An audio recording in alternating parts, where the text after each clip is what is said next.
Hey, I am so excited to be back at LinkedIn Live after a couple days in London, where I got to connect with some of my favorite LinkedIn people and also come back with a lot of good intel to share with you. Intel lives in your brain, right? And today we're going to be talking about some of the inner voices that speak to us.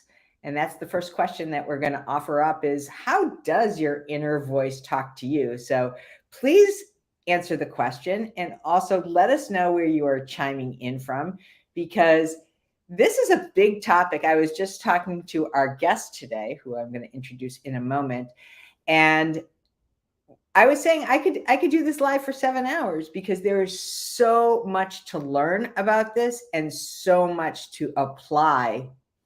That's the big point that I want to make, so that we can all wrangle some of those inner voices that are going off on a very regular basis.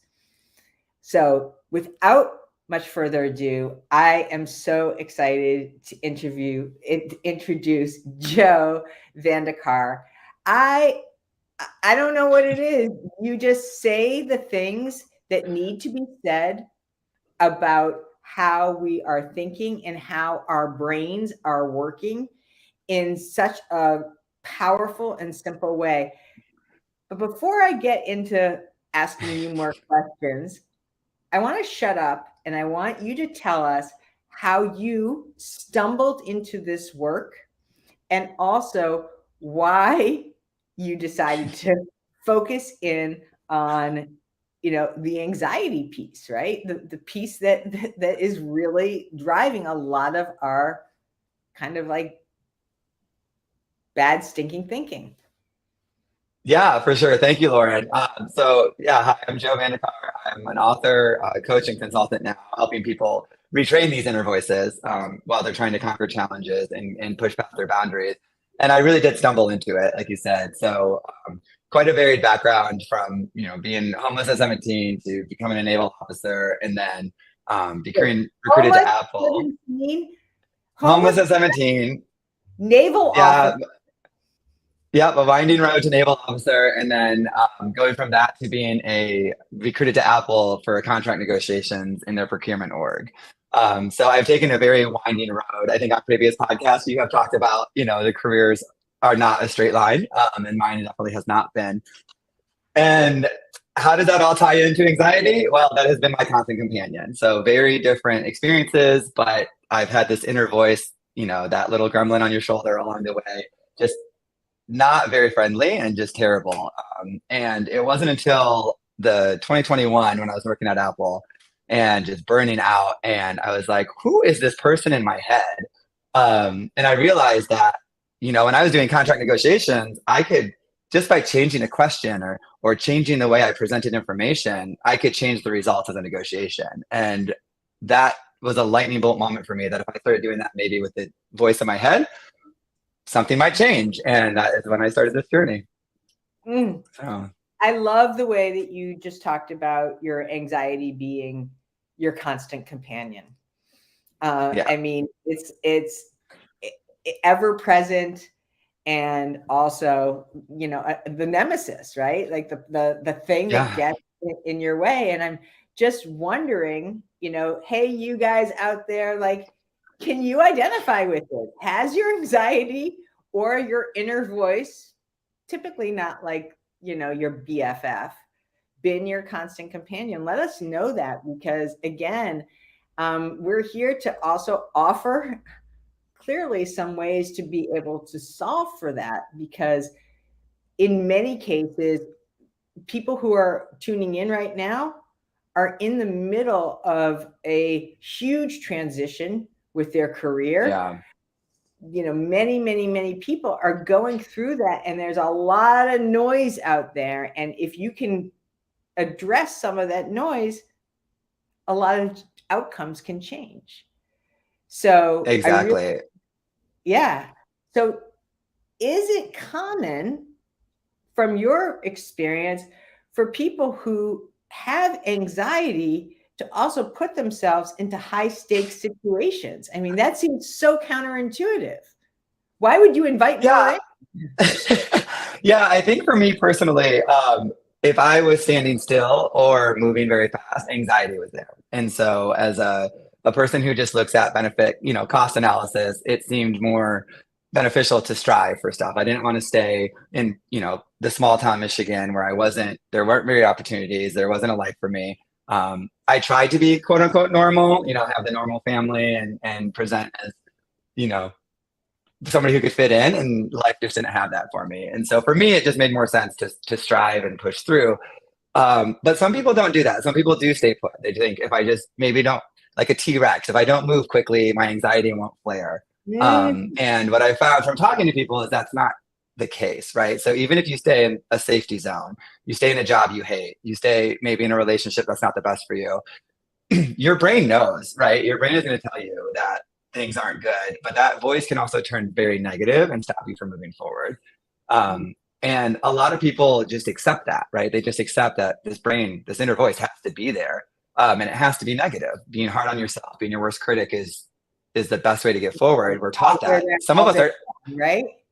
yeah. And it's like when you're taught that, when people come to realize that you can actually retrain this, that it's a choice, it does take time. It's not overnight, right? I've been working on it for several years, and there are still days I have to have these meta conversations with myself where I'm like, you're talking very negatively. But yeah, no, it's for me, putting myself in these situations has really brought out that demon, has really brought out that critic and let me examine him in a way that I otherwise wouldn't have if I had just stayed in the safety zone. So you talk about the brain as the center of our universe. Yes. And so help us all. I mean, on the surface, yeah, we know that, right?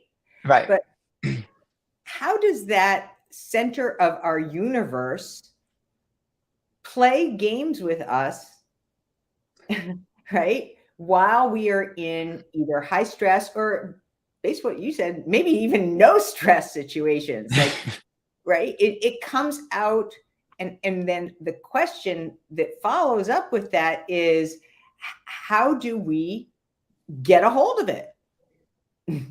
Yeah, it's kind of a nuanced way to look at it, right? And it can be counterproductive or counterintuitive, but the brain is the center of our universe. Everything that we do, I know we're a social species, we're very collective, especially when we're working in corporations and companies. But in the end, we're an individual, and we only experience what our senses perceive, and then what our brain kind of outputs.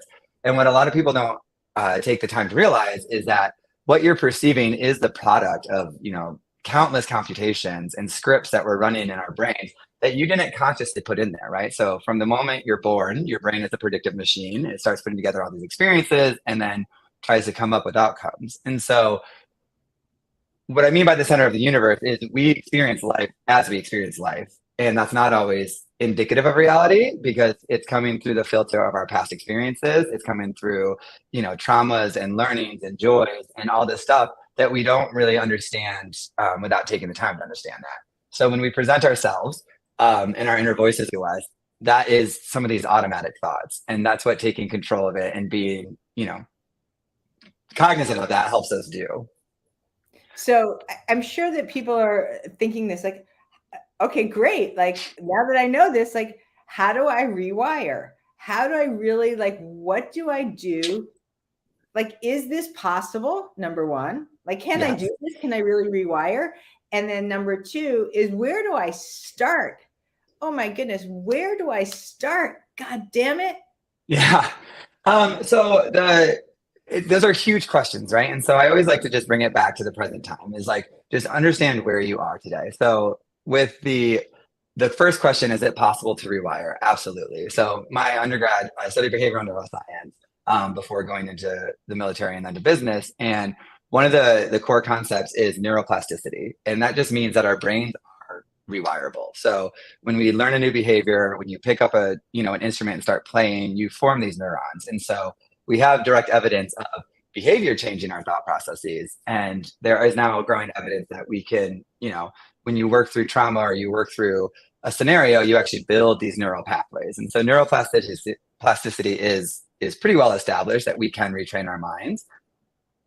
Where to start is a hard one for a lot of people because there just seems to be so many things, right? And so I had just wrote a book on it called Anxiously Fearless that walks through this, and the very first chapter is about self-awareness, Wait. and building. Yes, Anxiously fearless. Okay. anxiously fearless. Talking Yes. really fast, and I want to slow you down. Maybe you're Oh, anxious. sorry. But I'm Excitable. Yeah. yeah, I want people to understand that this is like not just a real thing, but this is actually, and I'm just gonna like do a shameless love hug for all those people who are tuning in, who are in transition. This is the secret sauce behind your search, right? This is the secret sauce. We all think, and I know I'm derailing a little bit, we all think that when I get that next opportunity, Right. I'm going to feel so much better. Life is going to change. These roads, like this is the answer to my problems. Yeah. And Lauren, and on that, a very personal note, when I was 17 and I didn't know where I was going, I got into college, got some scholarships. And so I was like, okay, this is good. Right. And then the gremlin comes right back up and is like, no, you don't know where you're going. And so then when I became a naval officer, I was like, oh, perfect. Job security, respect, purpose, mission. And once I saw behind the curtain, it still wasn't fulfillment, right? And so what the security that I thought I needed, money and stuff like that, didn't bring that. So I went and got my MBA. And then when I got recruited to Apple, well, I just made it to the top, right? It's the top company in the world. Like, of course, I'm going to be set. Like, I don't need to worry about it. And because I wasn't doing that inner work, it didn't bring fulfillment, right? And so they still ended up having these issues because I wasn't working on this inner voice that was just frankly an asshole. And so that's what I started to do, was how do I retrain this to become an ally instead of that constant, just berating person in my head. So I appreciate this, Yadi. We can understand. We don't have to try to slow him down. Thank you for that. And Amy Horner, interesting topic and top-notch speakers always, from Lauren and the Portfolio Rocket team. Thank you. Rachel, it's a slippery slope to move from self-improvement and self-critique and to find yourself in deep criticism, which is not productive. And then Kari also, anxiously fearless is spot on. So there's a lot of love here for you, Joe. Fantastic. Thank Absolutely you. fantastic. So let's get back to some of the how do you start and how long does it take? Because actually, I got to get better fast. To Rachel's point, I'm going to start there because that is such a misconception that people have, and I'm guilty of this too, is self-critique, right? So we think like introspection. So we ask ourselves, well, why did I act so stupid in that meeting? Or why am I not this? And the brain, why is a very hard question. And it's a landmine that I usually stay away from, because why looks for attributes. And so our brain, being the lazy machine that it is going to take the mental shortcut and be like, well, you did that because you're stupid. Well, you did that because you're lazy. Well, you did that because you don't have enough skills, right? Like, why am I stressed? Well, because you're not good enough. That's why you're stressed. Like, your coworker's not stressed because they have more skills than you do, right? So like introspection and that self-criticism is really dangerous because your brain might take that route. And so what I like to say when you start with self-awareness and self-reflection is it has to be a curiosity. So the way that I introduce it in the book is, imagine your inner voice is not really yours. And I don't believe it is. Your inner voice is the product of your brain's computations, and it's the way it kind of sees its own behavior, right? And so it's a stranger living in your head. And just like meeting a stranger at work or on the street, you're going to ask them questions. You're going to get to know them. You're going to be like, what's causing you to be so grumpy today? Like, how do you see this situation, and what is leading to that? And once you start having that curious interaction, it really takes down the defense and lets you start to examine like what might have led to that. A good example that I use is I used to get, when I worked at Apple, I would get an email from my senior director, who I worked with a lot, had a great rapport with. He could have been kind of a hard ass, but like we got along very well. Every time I got an email from him, my heart rate fluttered. I wouldn't open it for hours. I didn't want to touch it. I had this reaction that was very anxiety producing. And when I started journaling about it and thinking about it back on it, I expected to be in trouble, even though I had never been in trouble, via email. My automatic thoughts led to that. And so by becoming aware of that, that's the very first step. I wasn't critical of myself. I didn't say, "Oh, you're stupid for thinking you're going to get in trouble." I was like, "Huh, that's curious. Like, why am I worried about this email?" Right. And that helps you start to like kind of unravel. And that's just the first step, is being curious and being kind to yourself on this. So this sounds so simple, right? This It sounds so it simple. does. It's simple but not easy. That's what I like to say. It's one of those things where it's like, if you're in the midst of a job search, and when I left Apple, I had burned out, left without a plan. I dove into uncertainty, which we can talk about uncertainty. I think that's where the magic happens. And I think as humans, we push ourselves out of uncertainty because our brains don't like it. But that truly is where we grow, change, and find these opportunities, right? And so for some of the people listening who are in between jobs, whether they were laid off or they're searching, because they just know they don't have a good fit right now, this uncertainty, while uncomfortable, is actually a really good place to be. Mm, If yeah. you can, Say that. yes, like, Say that to the people on the gallery that are like, yeah, nice, good thought. Uh-huh. yeah, I'm still there, and I'm saying that from a person who is in a very uncertain place right now. I just finished the book, and I don't know where I'm, taking it, and there's a lot of stuff that I had to figure out in the next year. This is the daily conversation I have with myself. So this isn't some pie in the sky, like, oh, good to do. It really is truly real. It doesn't mean that you just ignore what's going on, but you acknowledge it, you assess it, and then you can adjust your strategy, right? So acknowledge your feelings. If you're feeling scared, what are you actually worried about? Because your brain might go into these automatic thoughts where you may be truly worried about not finding the right fit, but then you spiral into worrying about money, worrying about social acceptance, worrying about all this stuff that really truly doesn't need to be worried about right now, right? And so Okay, by just, let's take this to the map. Like, let's like make this real. yeah, So here I am. I'm like in the middle of like a round of interviews, and this is my like the job, the opportunity that I so believe that I am the right fit for it. And then yes, crickets. And I yes. Oh, and ghosted. I've been ghosted, and everything that they said that they were going to deliver on, we're going to let you know by Friday, you're our top candidate. All of this stuff goes completely dark, right? So now my question is, I'm human, so I'm thinking, like the worst thing has happened, right? They already made an offer to somebody else. I'm never going to hear from them again. Like, so now I think I'm self-aware because I'm aware that there's other factors that are playing into this process of quote unquote hiring me. Where is an opportunity to change that level of self-awareness so that it is not sabotaging or getting in the way, right? Where does that inner voice get to come in a way that could change my game? So it for me, and I just experienced this back in February with a very perfect job that did not come through. And actually, I just never heard from them again. So very relevant um, to the conversation. It's sad how common this is, but for me, it was I had to stop and have the conversation again, get curious, right? So my initial reaction to this, and I think a lot of people can relate, oh, I'm not good enough. Like they saw in the end, they were just like, you know what, we don't want Joe. We just don't. And that was the conversation that was spinning through my mind, right?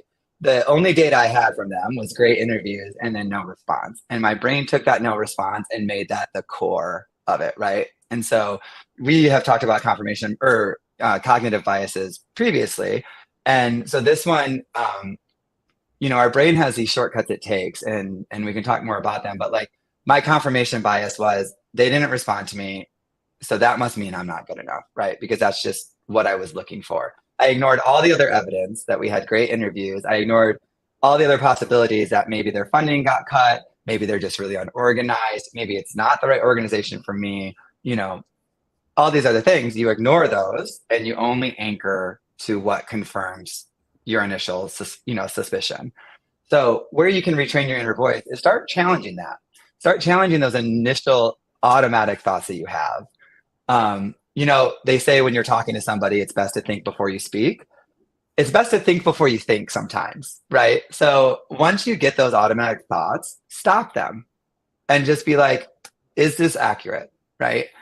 And what that does is it just turns the temperature down in your brain a bit and it stops you from indulging them because that's what anxiety is, this really bad feedback loop, right? You expect the worst, you see something bad, you expect it to get worse, you see something bad. And if you can interrupt that spiral, you can just turn it down long enough to start seeing different opportunities, different perspectives. How is this beneficial? Well, you may never hear from that company again. You can't control that, right? So you're now wasting your time, your energy, and your focus. So three of the most valuable things that you have and that you can control. And you're now wasting it because on something you can't control. So my advice is to take that power back. Try to turn down the temperature in your brain. Look at the positive that came from it. Did you learn more about the industry? Did you learn more about interviewing? Did you learn more about other ways that you can present yourself? Take that forward. And I've taken it to different companies and had better experiences, right? And that's how I do it. That's how I move forward and I not love get lost in that take the endless loop. temperature down in your brain. It's a Yeah. really powerful visual, at least for me, because that heat seems to rise with me, which is what you're also referring to, I think, in the catastrophizing, right? Catastrophizing, yeah. Yeah. So that's part of that bias, right? Shit happened and now more shit is coming. And like pretty soon I'm going to be like under a pile. Yeah. Yep. And it's one of those things where, we talk about there's two automatic thoughts that really I think people should be on the lookout for is ruminating, which is spinning on past events, right? Oh, in that second interview, I coughed and it was kind of awkward. And so maybe that's why they didn't hire me in the end, right? Like you ruminate and your brain, I don't know if anybody else does this, but your brain looks at the most dumb things and just latches to them, right? So ruminating is a type of automatic thought. And then worrying is its cousin, but it's about future things. So you're looking into the future and being like, well, I didn't get this job. I'm never going to get another job. I'm going to foreclose on my house. I'm going to, right? Like, I don't know who else has that spiral slide, but I have ridden that ride too many times. So worrying and ruminating are both these automatic spirals that need to be interrupted. And to interrupt those, that's where you need a sense of self-awareness to come in and say, okay, I know what my brain is doing. I'm going to actively and intentionally stop. And the way to do that is to start looking for other evidence, looking for other pieces of information, or making a plan that doesn't allow your brain to spin. So we have not that much time left. And so, first of all, everyone is like starting to chime in. Thank you so much, Claire. I think it's best to think before you think. I love that. Okay. And Gina, so good to see you. I shared an insight. It was a while ago, so I'm impressed that you actually had that parked in the back of your mind. Fear, false evidence appearing real. That's a really powerful one. It always has been for me. So to be able to filter some of that, I know I'm in fear, so there must be some false evidence. And then Shiana, great to see you. Countering negative thoughts with evidence is so important. We have so much unlearning to do. Hell yeah. So let's go through these quick counters for your top, the most common cognitive biases. So we just talked about catastrophizing. And so the counter to that would be?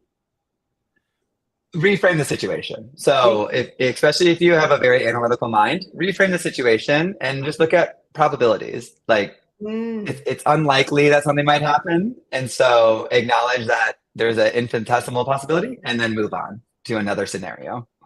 Okay, great. Confirmation, right? Yep. So seeking out information that confirms like a pre-existing belief, that's the bias. And a counter to that is, as we just talked about, is looking for the evidence. And sometimes you have to physically list it out. Don't trust your brain to catalog this because your brain is taking a lazy shortcut, right? So you have to put the intention in and list them out and look at that list. Okay. So like take it away, right? Take it out of your head, get it down on paper. I learned that if it's not on paper, it's vapor. That was something that came up from one of the conferences I went to in London, and I love that. And this is another thing, and with this is why journaling is so powerful, is because taking it out of your head is the best way to organize it, but also just relieve your brain of it, right? Because now it can move on to the next thing, and you can take that out of your head, and it's a really powerful method. Okay. The next one is overgeneralization. Yeah, so we do this all the time, right? This is where like stereotypes and stuff like that is we draw these broad conclusions based on a very limited experience or evidence.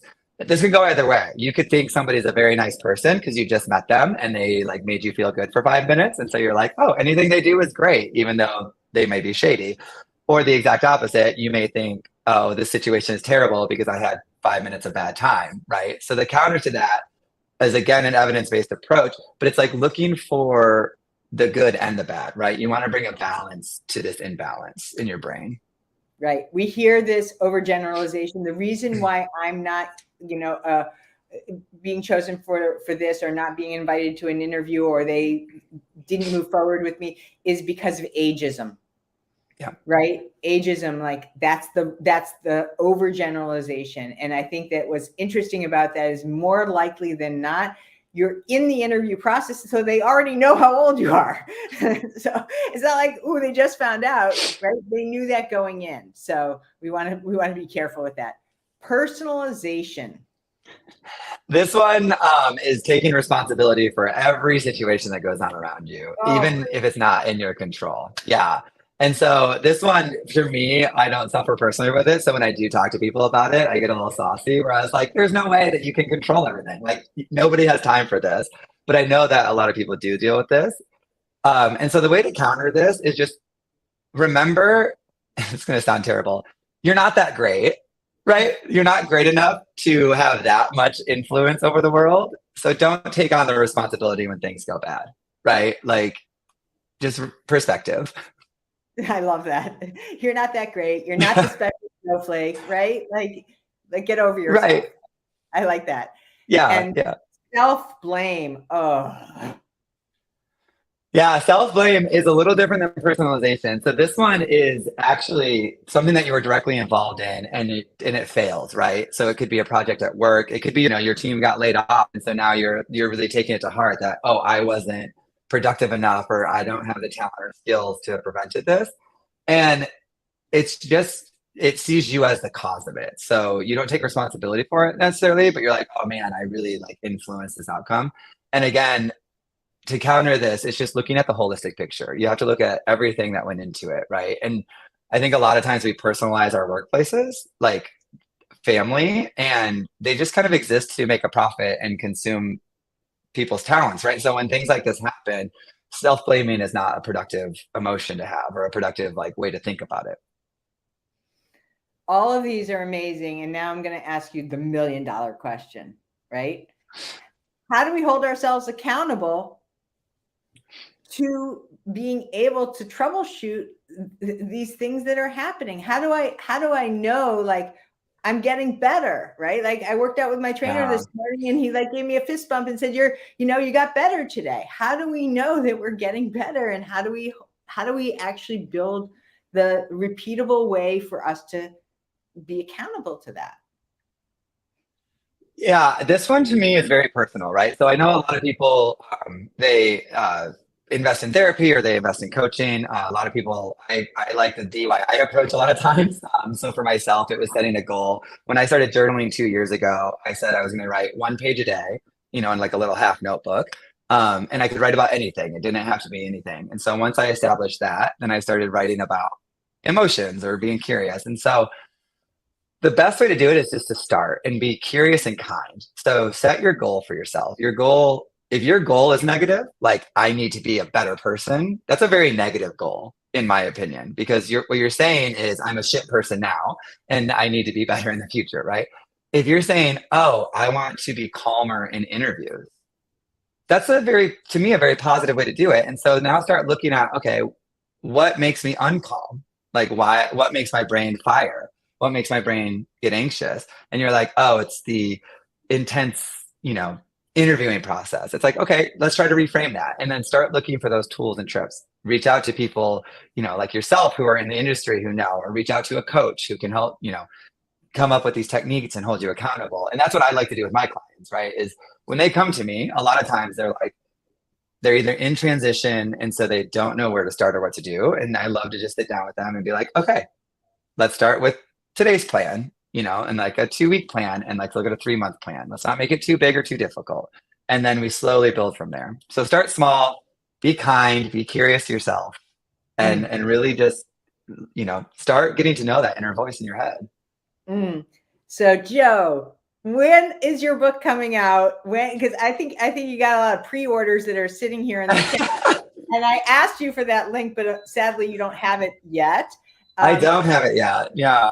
So tell us. So the book is published in May. It's called Anxiously Fearless, and it's 7 ways to retrain your inner voice to help you conquer challenges. And so this is something near and dear to my heart. I use a lot of personal stories, but a lot of research and then interviews.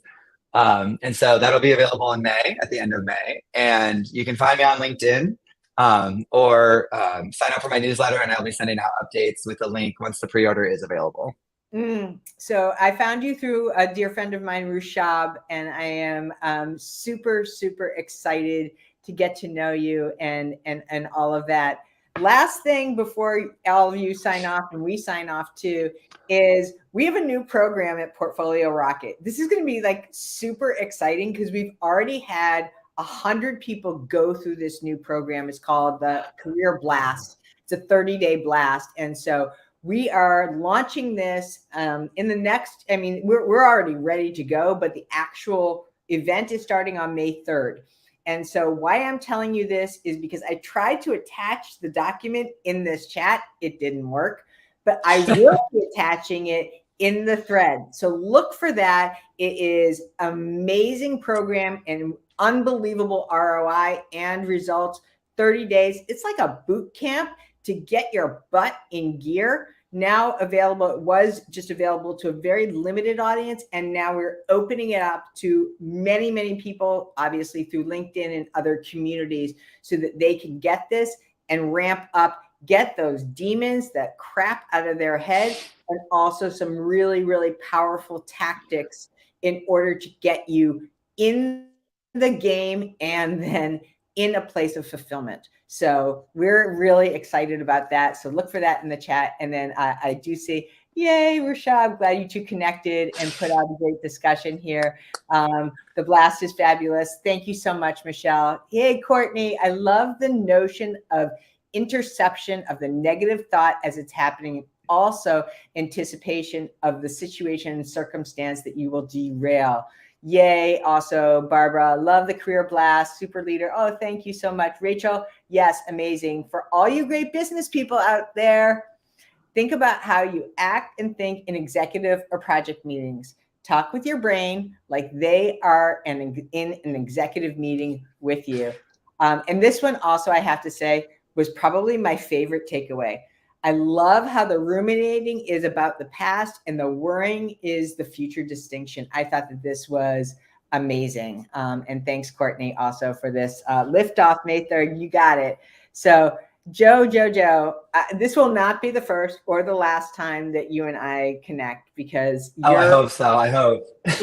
You're awesome. I love what you have to say. I also love your personal story because thank you. Vulnerability is a strength. It drives and creates a level of identification and relevancy. I see myself in your story, and I was never homeless. I never worked at Apple. I never was in the Navy, but I still see myself in a lot of what you're talking about. And I think that that is a beautiful through line for all of us. So thank you. Thank you. Also today, last thing, Career Blast and a Half, the podcast. We have an amazing episode with Chris Shembra, and it's all about the nuance of how you can become a better and more inspiring leader by using gratitude. So that's a real thing. Listen to it. It was a very good podcast. Oh, thanks so much. I'm going to end this broadcast, but I am not going to get off with you just yet. So hang around for a few minutes. Thanks so much. Thank you, everyone. Bye-bye.